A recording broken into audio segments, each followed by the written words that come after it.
നമുക്കറിയാം കേന്ദ്ര സർക്കാരിനെ നയിക്കുന്നത് RSS ആണ് എന്നത്.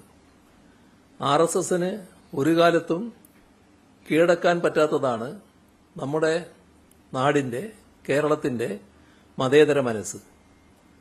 വർഗീയ പ്രചാരണം, വിദ്വേഷം വളർത്തൽ, കലാപം സൃഷ്ടിക്കൽ, ഇതൊക്കെ കേരളത്തിൽ RSS പ്രയോഗിച്ചു. രാജ്യത്ത് ഏറ്റവും കൂടുതൽ സംഘശാഖകൾ ഇവിടെ ഉണ്ടാക്കി എന്ന് അഹങ്കരിച്ചു. പക്ഷേ നാടിന്റെ പിന്തുണയോ ജനങ്ങളുടെ അനുഭവമോ ആർജിക്കാൻ ഒരു ഘട്ടത്തിലും അവർക്ക് കഴിഞ്ഞില്ല. രാജ്യത്തിന്റെ മറ്റു പല ഭാഗത്തും സ്വന്തമാക്കിയെന്ന് RSS അഹങ്കരിക്കുന്ന വിജയങ്ങളും അവർക്കുണ്ടായില്ല.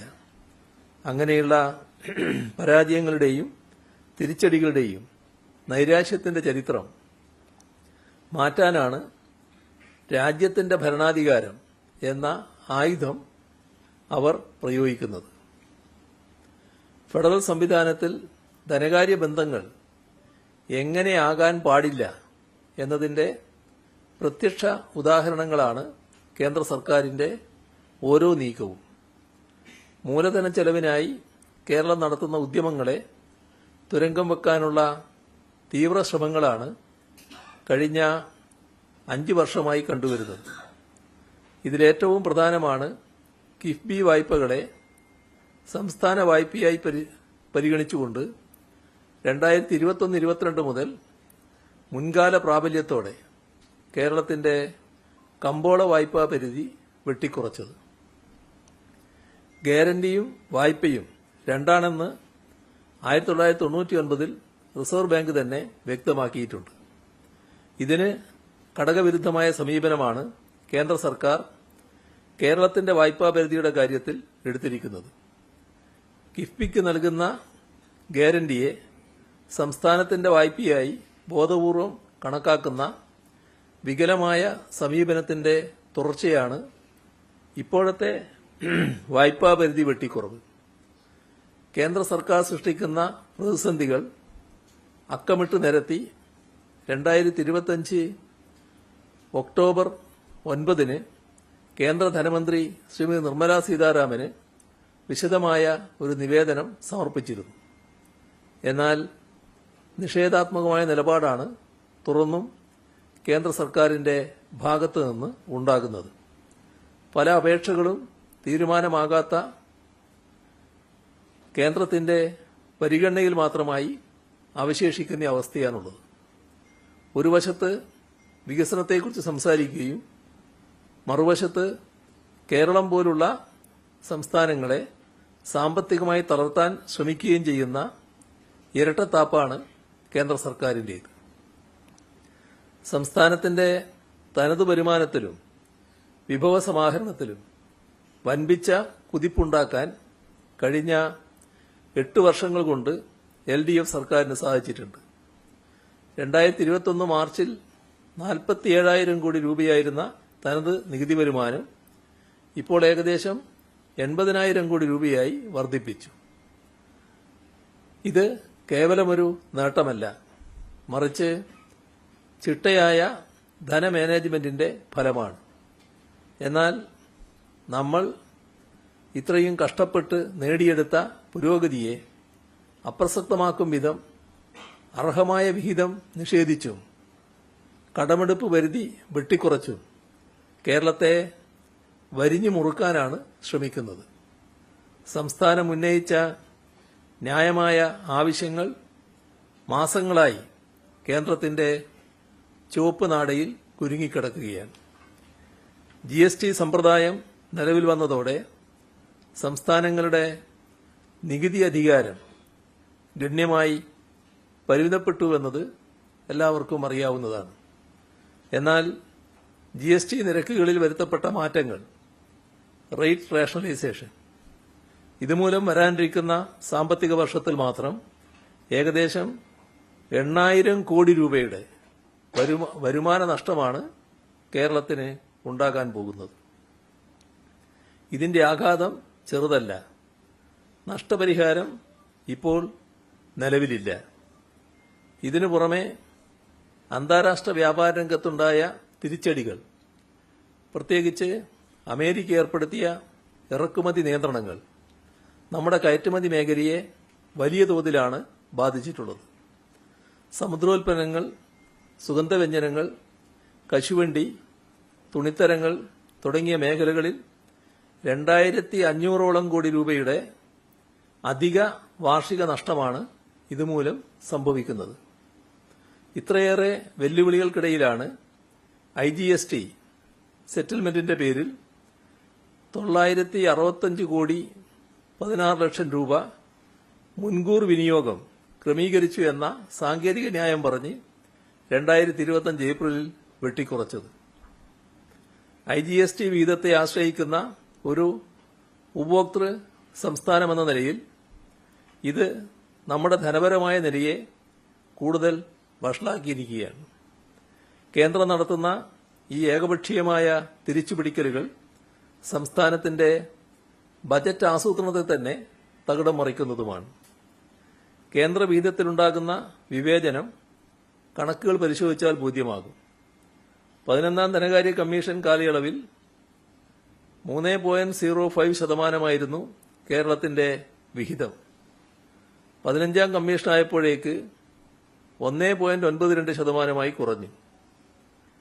4 വർഷം മുൻപ് വരെ സംസ്ഥാനത്തിന്റെ ആകെ റവന്യൂ വരുമാനത്തിന്റെ 45% കേന്ദ്ര സർക്കാർ നൽകിയിരുന്ന സ്ഥാനത്ത് ഇന്നത് 25 മുതൽ 30% ഇടിഞ്ഞു. അതായത് ആകെ റവന്യൂ വരുമാനത്തിന്റെ 70 മുതൽ 75% വരെ സംസ്ഥാനം തന്നെ കണ്ടെത്തേണ്ടി വരികയാണ്. മറ്റു പല സംസ്ഥാനങ്ങളിലും ഇതിന് നേരെ തിരിച്ചാണ് അനുഭവം. ചുരുക്കത്തിൽ കേരളം കൈവരിച്ച നേട്ടങ്ങളെ നമുക്ക് ലഭിക്കേണ്ട സഹായങ്ങൾ നിഷേധിക്കാനുള്ള കാരണമായി കേന്ദ്രം മാറ്റുകയാണ്. ഭരണഘടനയുടെ 293(3) വകുപ്പിനെ കേന്ദ്ര സർക്കാർ ഇന്ന് ഒരു രാഷ്ട്രീയ ആയുധമായാണ് ഉപയോഗിക്കുന്നത്. കിഫ്ബി, സോഷ്യൽ സെക്യൂരിറ്റി പെൻഷൻ തുടങ്ങിയ ഏജൻസികൾ വികസന പ്രവർത്തനങ്ങൾക്കായി സമാഹരിച്ച തുകയെ സംസ്ഥാനത്തിന്റെ പൊതുകടമായി കണക്കാക്കുന്ന വിചിത്രമായ വാദമാണ് കേന്ദ്രം ഉയർത്തുന്നത്. നാഷണൽ ഹൈവേ അതോറിറ്റിയുടെ 3,40,000 കോടി രൂപയുടെ കടം കേന്ദ്രത്തിന്റെ കടത്തിൽ കൂട്ടില്ലെന്ന് പറയുന്ന അതേ കേന്ദ്ര സർക്കാർ തന്നെയാണ് കേരളത്തിന്റെ വികസനത്തിന് അത്യന്താപേക്ഷിതമായ കിഫ്ബിയുടെ വായ്പയുടെ പേരിൽ നമ്മളെ വരിഞ്ഞു മുറുക്കുന്നത്. 2025-26 വർഷത്തിൽ മാത്രം 14,358 കോടി രൂപയാണ് നമ്മുടെ വായ്പാ പരിധിയിൽ നിന്നും കേന്ദ്രം ഇത്തരത്തിൽ വെട്ടിക്കുറച്ചിരിക്കുന്നത്.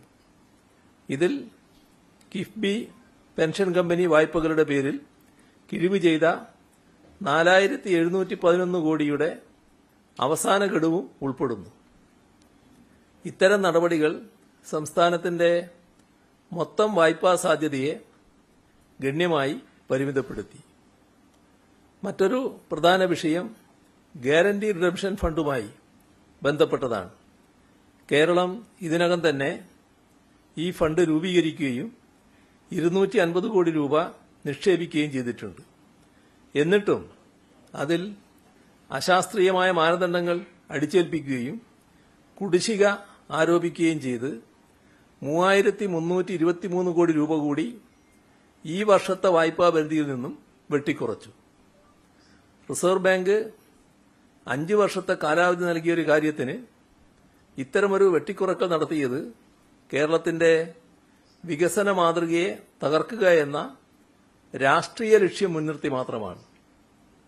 CAG റിപ്പോർട്ട് ചൂണ്ടിക്കാട്ടി SPVകളുടെ ഓഫ് ബജറ്റ് വായ്പകളുടെ പേരിൽ 5,944 കോടി രൂപ കൂടി അധികമായി വെട്ടിക്കുറക്കാനുള്ള നീക്കവും ഇതേ ഗണത്തിൽപ്പെടുന്നതാണ്. ഈ സാമ്പത്തിക വർഷത്തിന്റെ അവസാന പാദത്തിലേക്ക് വായ്പയെടുക്കുന്നതിനായി 12,516 കോടി രൂപക്കാണ് അപേക്ഷ നൽകിയത്. പക്ഷേ അതിൽ നിന്നും വെറും 5636 കോടി രൂപയ്ക്ക് മാത്രമാണ് കേന്ദ്രം അനുമതി നൽകിയത്. ഇത് സ്ഥിതി എത്രത്തോളം ഗുരുതരമാണ് എന്ന് വെളിപ്പെടുത്തുന്നതാണ്. ദേശീയപാത വികസനത്തിൽ കേരളം കാണിച്ച മാതൃകാപരമായ സമീപനത്തോടുള്ള കേന്ദ്രത്തിന്റെ പ്രതികരണം എന്താണ് എന്നും ഈ ഘട്ടത്തിൽ ഓർക്കുന്നത് നല്ലതാണ്. സ്ഥലമേറ്റെടുപ്പ് തുകയുടെ 25% വഹിക്കാൻ തയ്യാറായ രാജ്യത്തെ ഒരേ ഒരു സംസ്ഥാനമാണ് കേരളം. ഇതിനായി അംഗീകരിച്ച 6769 കോടിയിൽ ഇതിനകം നാം കൈമാറിയത് 5580 കോടി രൂപയാണ്. വികസനത്തോടുള്ള നമ്മുടെ ഈ സന്നദ്ധതയെ അംഗീകരിക്കുന്നതിന് പകരം ആ തുകയെയും നമ്മുടെ സാധാരണ വായ്പാ പരിധിയിൽ ഉൾപ്പെടുത്തി ശിക്ഷിക്കുന്ന നടപടിയാണ് കേന്ദ്രം സ്വീകരിച്ചത്. നമ്മുടെ ഈ നിക്ഷേപത്തെ വായ്പയായി കണ്ട് വെട്ടിക്കുറക്കുന്നത് സംസ്ഥാനത്തെ വൻകിട വികസന പദ്ധതികളിൽ നിന്ന് പിന്തിരിപ്പിക്കാൻ മാത്രമേ സഹായിക്കൂ. സംസ്ഥാനത്തിന്റെ ആഭ്യന്തര ഉൽപാദനത്തിന്റെ കണക്കെടുപ്പിൽ പോലും അപാകതകൾ വരുത്തിക്കൊണ്ട് നമ്മുടെ വായ്പാ പരിധി വെട്ടിച്ചുരുക്കുകയാണ്.